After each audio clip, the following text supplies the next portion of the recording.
Ребят, всем большой привет, меня зовут Фил, это канал Честный Блог. Вы знаете, друзья, когда ко мне приходят люди и говорят: Филипп, я хочу купить смартфон, я говорю: ну а что тебе в нем важно? И мне говорят: ну, мне нужно, чтобы он был быстрый, чтобы он не тормозил, чтобы у него был хороший аккумулятор и чтобы у него была крутая камера. И вот понимаете, что вот этот Xiaomi 11T является полностью ответом на все вот эти 4 вопроса. То есть обратите внимание, да, люди не говорят: мне нужна влагозащита. Люди не говорят: мне нужна беспроводная зарядка. Нет, люди обращают внимание на камеру 108 мегапикселей, люди обращают внимание на быстродействие, 600 тысяч баллов Antutu, Dimensity 1200, люди обращают внимание на скорость работы, 120 Гц дисплей, а еще стереодинамики, прикольная вибра, очень быстрый экран, который откликается молниеносно на ваши действия. Вот Mi 11T. Ну и цена, самое главное, конечно же, 32, 33, 34 тысячи в России, вот такие цены. Можно ли сказать, что этот смартфон идеальный? Ну, конечно же, нет. Например, в нем нет оптической стабилизации. Причем в прошлом году в серии 10 была оптическая стабилизация, а в этом году нет. Плюс есть люди, которые не очень хорошо относятся к процессору Dimensity. Им не очень нравится, что делает MediaTek. Им нужен Snapdragon. Но окей, для тех, кому нужен Snapdragon, который будет тротлить, нагреваться и так далее, есть версия 11T Pro. А вот для тех, кому нужно, чтобы это все дело не нагревалось, есть версия 11T. Я уже больше месяца хожу с ним, сделал большое количество сравнений, в том числе и с 11T Pro. Давайте сегодня расскажу опыт использования 11T спустя месяц. Меня зовут Фил, это канал Честный Блог. Погнали!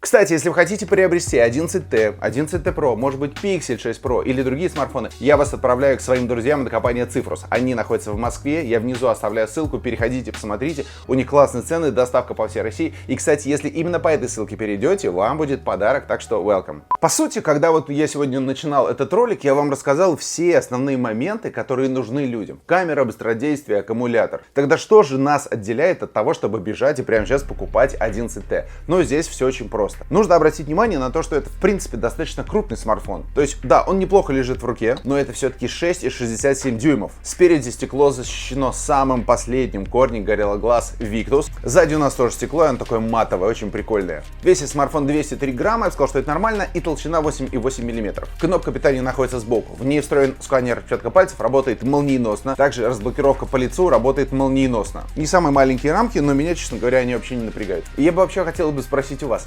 рамки напрягают? Ну реально, ведь постоянно все обращают внимание на эти рамки. Точнее не так, постоянно обзорщики обращают внимание на рамки. Пожалуйста, вот напишите, пожалуйста, вам есть ли вообще какая-то разница до этих рамок? И покупаете ли вы смартфон, исходя из рамок? Напишите, пожалуйста, в комментариях. Я бы сказал, что здесь очень крутой экран. Это AMOLED экран. Он отражает 1 миллиард цветов. Он поддерживает технологию HDR10+. Он очень быстрый, можно выставить 120 Гц, причем обратите внимание, из коробки у нас идет 60 Гц, нужно зайти и именно поставить 120 Гц.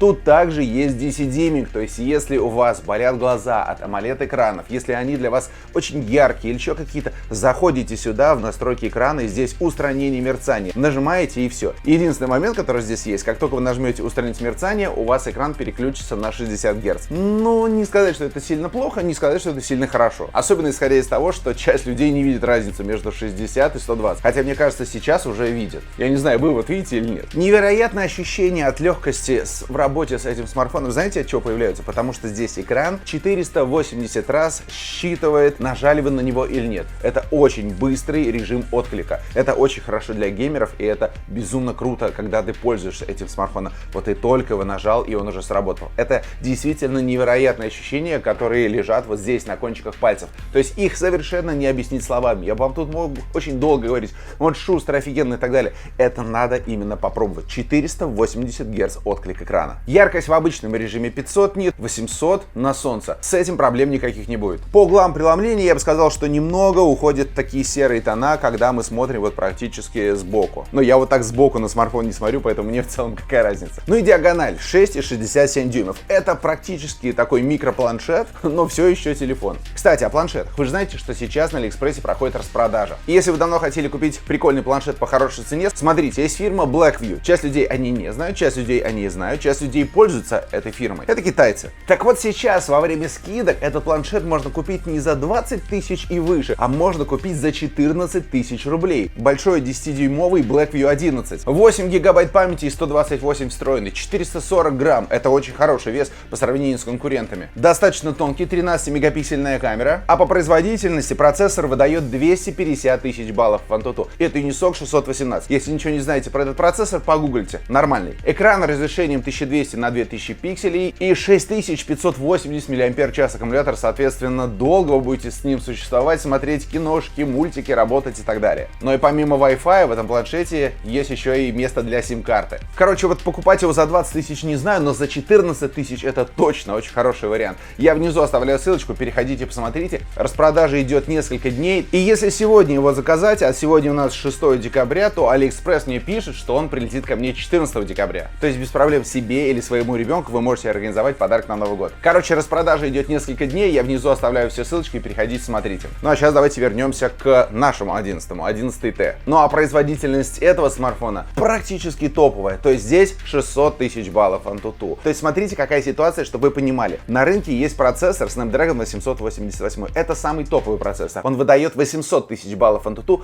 при этом он достаточно сильно нагревается, свыше 50 градусов, и достаточно сильно разряжает аккумулятор. И вот для тех людей, кто немножко думает, что ну вот эта производительность мне вот нафиг совершенно не нужна, это 11T. То есть здесь у нас стоит MediaTek 1200, он выдает 600 тысяч баллов Antutu, он даже не нагревается свыше 40 градусов. Первый прогон 605 тысяч баллов и 34,5 градуса, второй прогон 597 тысяч баллов и 38 градусов нагрева. Ну и что касается тротлинга, посмотрите, минут через 10 где-то начинается небольшое проседание, но вы знаете, что интересно? Этот процессор в какие-то моменты в играх работает лучше, чем его старший брат 11T Pro. Он более стабилен в FPS, у него меньше тротлинга, меньше нагрева. Я бы даже сказал, что это какая-то очень странная ситуация, что T Pro в какие-то моменты менее производителен, чем его, ну по сути, младший, более дешевый брат 11T. И это не только мое мнение, вы можете посмотреть большое количество видосов на YouTube от того же Жени Mobile Telecom и других. Очень многие отмечают, что 11T работает повеселее в играх, чем 11T Pro.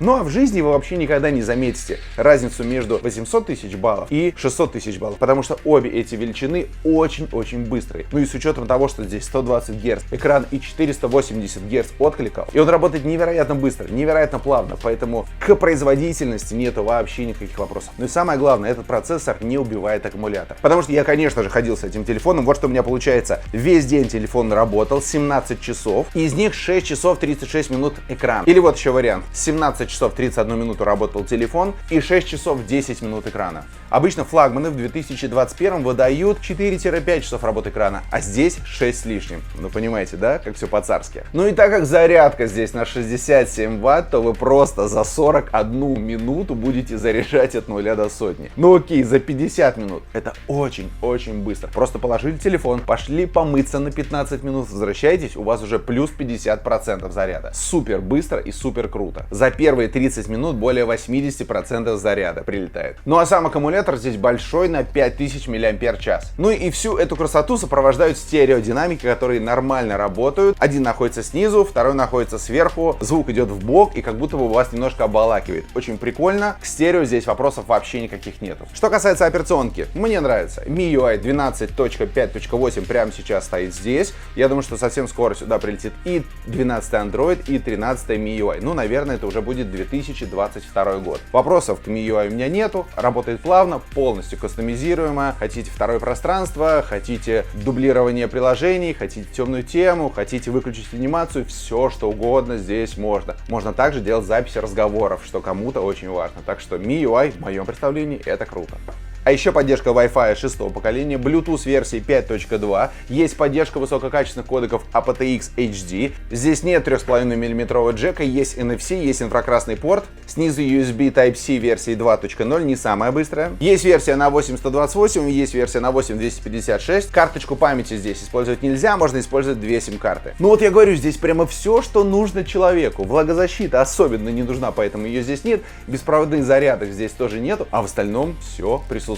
Моменты, которые нужно обратить внимание, это то, что все в этом смартфоне хорошо по всяким Wi-Fi, Bluetooth и так далее, но вот датчик приближения по-прежнему работает так себе. Есть люди, которых это сильно выбешивает, есть люди, которые даже из-за этого не хотят покупать телефон. В моем представлении это не повод не покупать телефон, но помните, здесь немножко глючный датчик приближения, поэтому когда вы будете звонить, порой у вас будет включаться экран. Ну и, конечно же, камера на 108 мегапикселей. Значит, это очень важный момент. Я делал сравнение, прямо сейчас вы видите, со старшим брендом 11T Pro. У них одинаковый модуль камеры, 108 мегапикселей и там, и там. Это модуль от компании Samsung HM2. Есть еще широкоугольный модуль на 8 мегапикселей, и есть макро на 5 мегапикселей, также от компании Samsung. Смотрите, очень важный момент. В прошлом году на серии 10T и T Pro стояла оптическая стабилизация. И я бы сказал, что когда ты снимаешь видео, то заметны вот эти колебания, которых раньше не было. То есть картинка не такая стабильная, как, например, год назад. И я, честно говоря, не знаю. Это, конечно, не повод бежать и покупать 10T, ну потому что 10T все-таки это прошлый год. Я бы сказал, что просто надо чуть более аккуратно держать руки, когда вы снимаете видео, и обращать на это внимание. Хотя, мне кажется, большинство людей все равно увидят плавную картинку, потому что здесь стабилизация-то есть, просто цифровая. Это что касается видео возможностей. То есть, в принципе, он снимает хорошо и днем, и ночью. Просто есть вот этот момент со стабилизацией. Что касается фото, вообще интересная ситуация, потому что порой он делал фотографии чуть интереснее, чем его старший брат, более дорогой брат 11T Pro. С чем это связано? Ну, очень просто. Это связано с тем, что у них стоят разные процессоры. Здесь стоит Dimensity, там стоит Snapdragon. У всех разные алгоритмы обработки фотографий, поэтому разный результат. В большинстве случаев 11T Pro был чуть-чуть поинтереснее, но были сценарии, где 11T делал более прикольную фотографию. Это к тому, что вам, скорее всего, не нужно переживать, что вы купите себе 11T, а не 11T Pro. В целом, фотовозможностями я как и год назад был доволен, так и сейчас. Единственный момент, на основной камере нельзя снимать 4К 60 кадров в секунду, только 4К 30. А вот на T Pro можно. Селфи-камера у нас на 16 мегапикселей от компании OmniVision. К ней вопросов никаких нет. Единственное, что периодически в портретном режиме делает засветики, когда вы фотографируетесь на фоне какого-нибудь там яркого солнца. Но в этот момент включаете обычный режим, не портретный, и тогда все будет хорошо. Короче, друзья, это вот тот телефон, который я без проблем могу порекомендовать тем людям, у которых есть 30 с копеечками тысяч рублей, и они хотят классный смартфон. Вот с одной стороны он всем хорош, а с другой стороны